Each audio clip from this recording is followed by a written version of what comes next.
శుక్లాంబరధరం విష్ణుం శశివర్ణం చతుర్భుజం ప్రసన్నవదనం ధ్యాయేత్ సర్వవిఘ్నోపశాంతయేత్.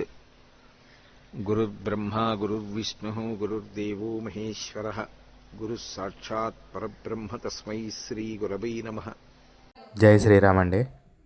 బ్రహ్మశ్రీ చాగంటి కోటేశ్వరరావు గారి పార్ట్ 5 ఇప్పుడు మొదలవుతుందండి. జై శ్రీరామ్.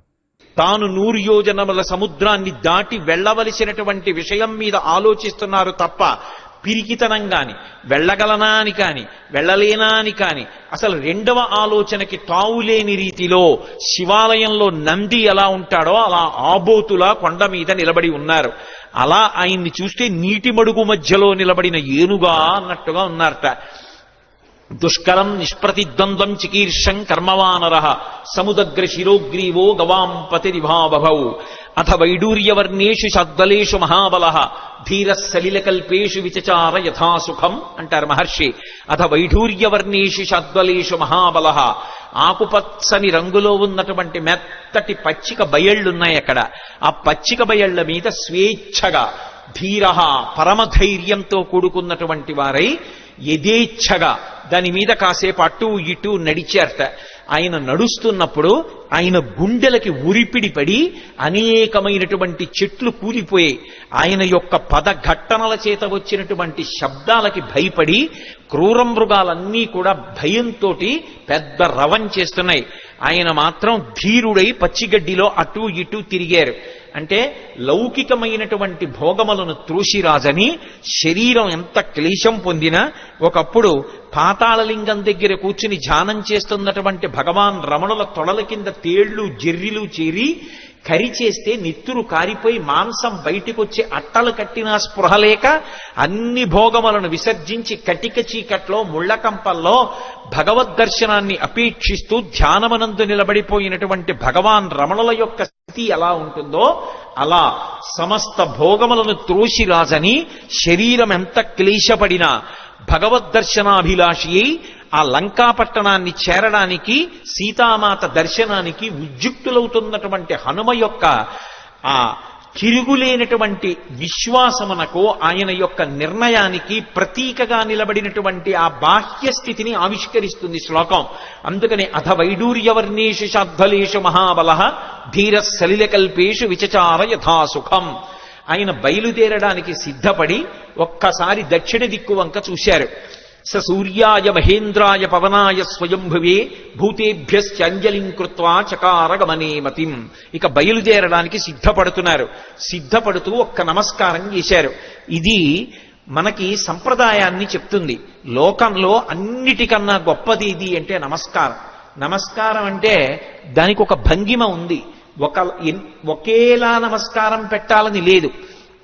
కానీ నమస్కారం ఎలా చేయాలన్నది మాత్రం శాస్త్రం చెప్పింది. ఒకటి, ఇలా 2 చేతులు కలిపి ఇలా బుద్ధిస్థానమైన తల తాటిస్తే 5 కర్మేంద్రియములు 5 జ్ఞానేంద్రియములు బుద్ధి 11ంటిని మీ పాదముల దగ్గర న్యాసం చేశాను.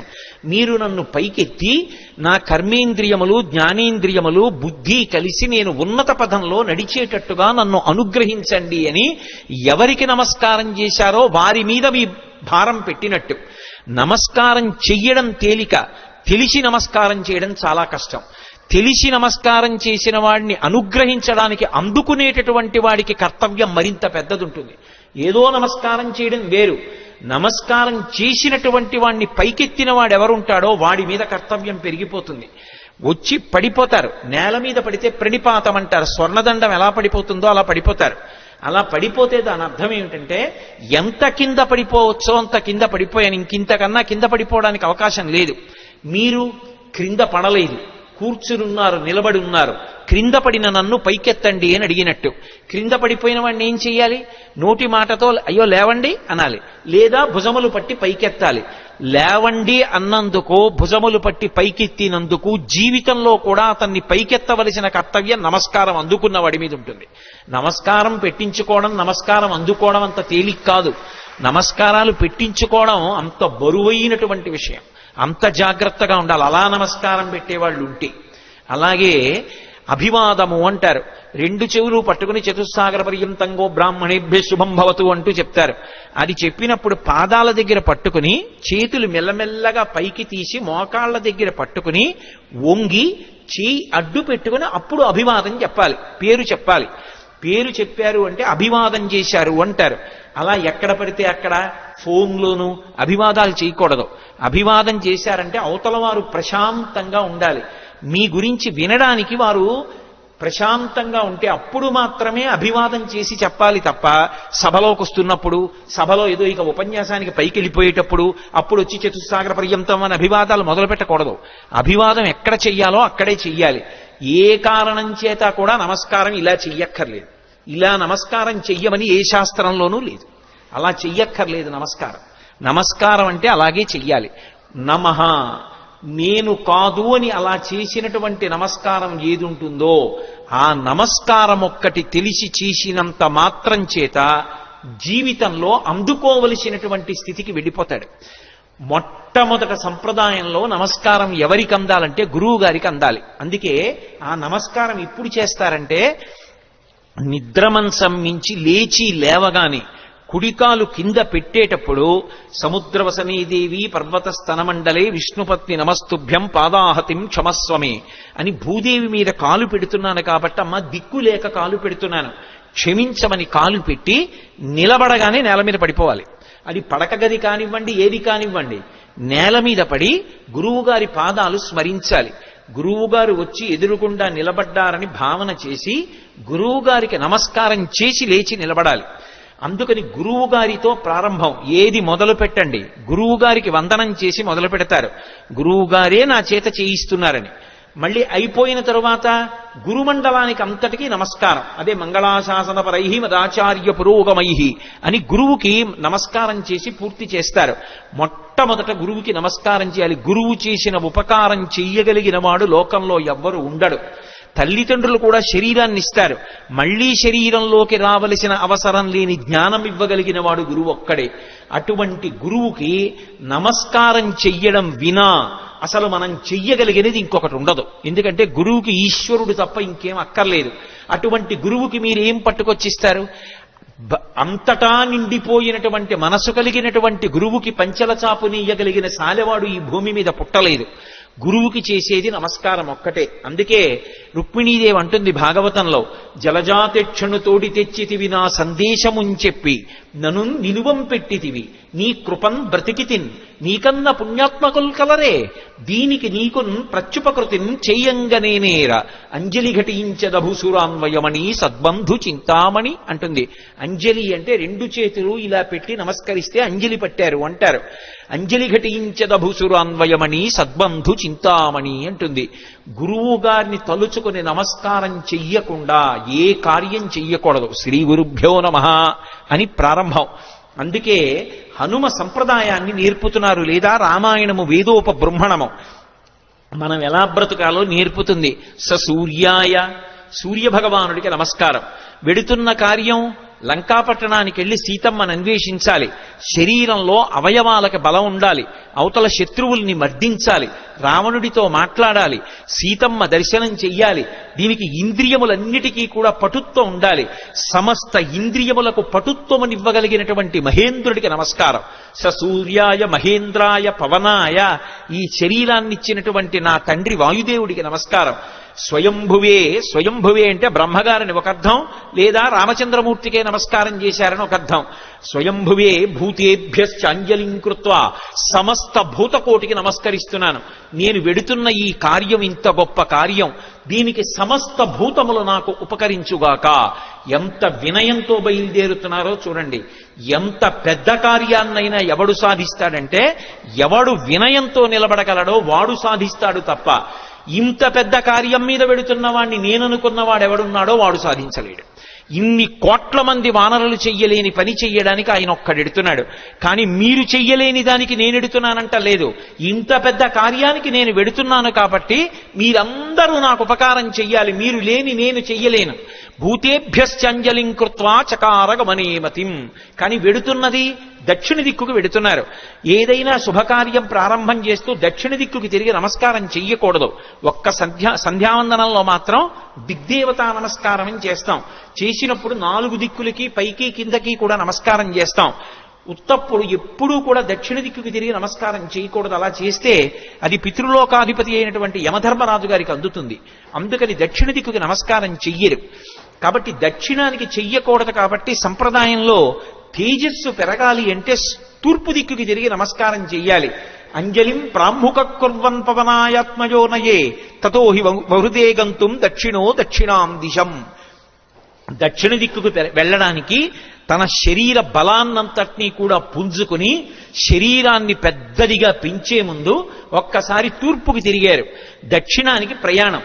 కానీ తూర్పుకి తిరిగి అంజలి ఘటించారు సూర్యనారాయణమూర్తికి. అంజలి ఘటించి తన తండ్రి అయినటువంటి వాయుదేవుడికి ఇంకొక్క మారు నమస్కారం చేశారు. శరీరాన్నిచ్చినటువంటి తండ్రి అంటే శంకరాయచ మయస్కరాయచ అంటుంది. పరమశివుడు ఇంట్లో తిరిగితే కరచరాదులతో అదే తండ్రి. అటువంటి తండ్రి రూపంలోనే పరమేశ్వరుడు తిరుగుతూ ఉంటాడు అని. అటువంటి తండ్రికి వేరొక్క పర్యాయం నమస్కారం చేశారు. అంజలిం ప్రముఖ కుర్వన్ పవనాయత్మయోనయే తతోహి వవృతే గంతుం దక్షిణో దక్షిణాం దిశం. ఇప్పుడు ఇక బయలుదేరాలి. పెద్ద శరీరాన్ని పర్వతంలా పెంచారు. పెంచి ఇక బయలుదేరడానికి సిద్ధపడుతూ సశచాలాచలశ్చాపి ముహూర్తం కపిపీడిత తరూణాం పుష్పితాగ్రాణాం సర్వం పుష్పమశాచయత్ గిరిణా పీడ్యమానేనా పీడ్యమానాని సర్వశః గుహావిష్టాని భూతాని వినేదుర్వికృతైశ్వరైః తాస్తథా సవిషైర్దష్టా కుపితైస్తైర్మహాశిలాః జజ్జ్వల పావకో దీప్తా బిబిదుశ్చ సహస్రధా యాని ఔషధజాలాని తస్మిన్ జాతాని పర్వతే విషఘ్నాన్యపి నాగానాం నశేకుష్యమితుం విషం అన్నారు మహర్షి. ఎంత అద్భుతంగా వర్ణించారు.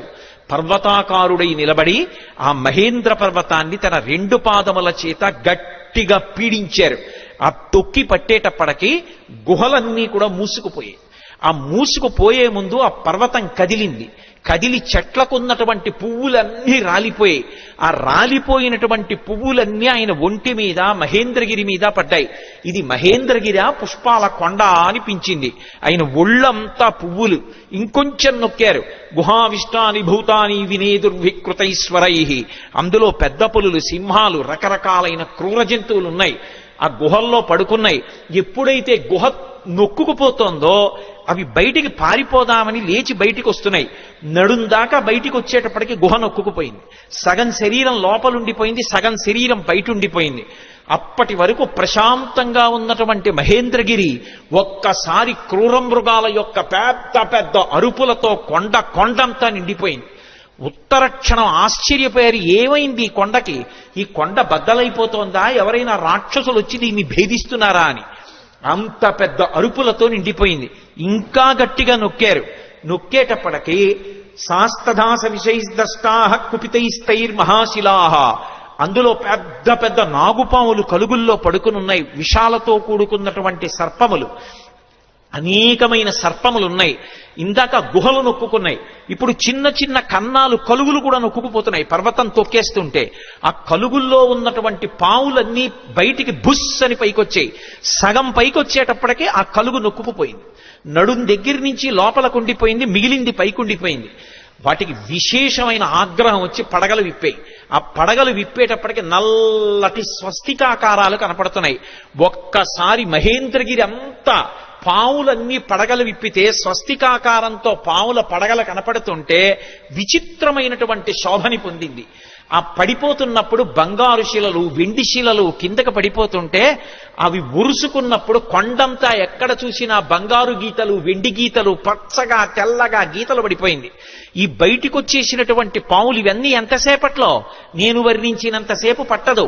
ఒక్క క్షణకాలంలో బయటికొచ్చినటువంటి పాములు తమ పడగలు విప్పి ఆ బాధ తట్టుకోలేక పక్కన ఉన్నటువంటి శిలల్ని కాటువేశాయి.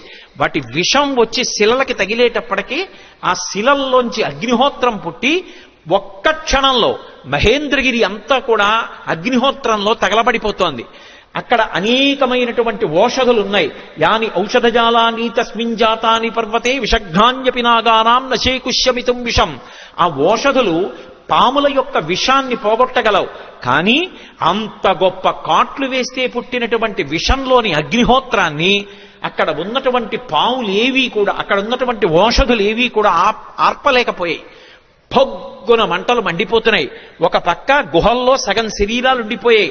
ఈ పావులు, క్రూర జంతువులు ఈ వేడి ఎక్కడ లేని అరుపులు అరుస్తున్నాయి.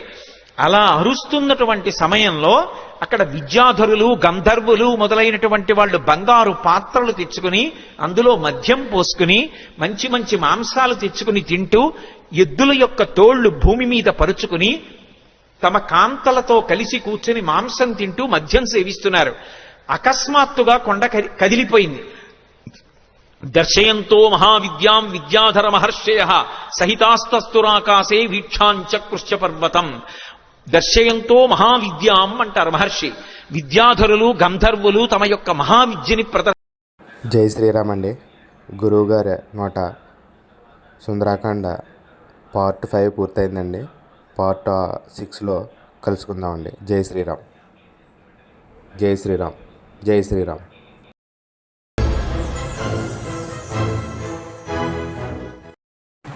హాయ్ ఫ్రెండ్స్, మా ఛానల్ని ఇప్పుడే సబ్స్క్రైబ్ చేసుకోండి, బెల్ ఐకాన్ మోగించండి, మరియు లైక్ చేయండి, షేర్ చేయండి.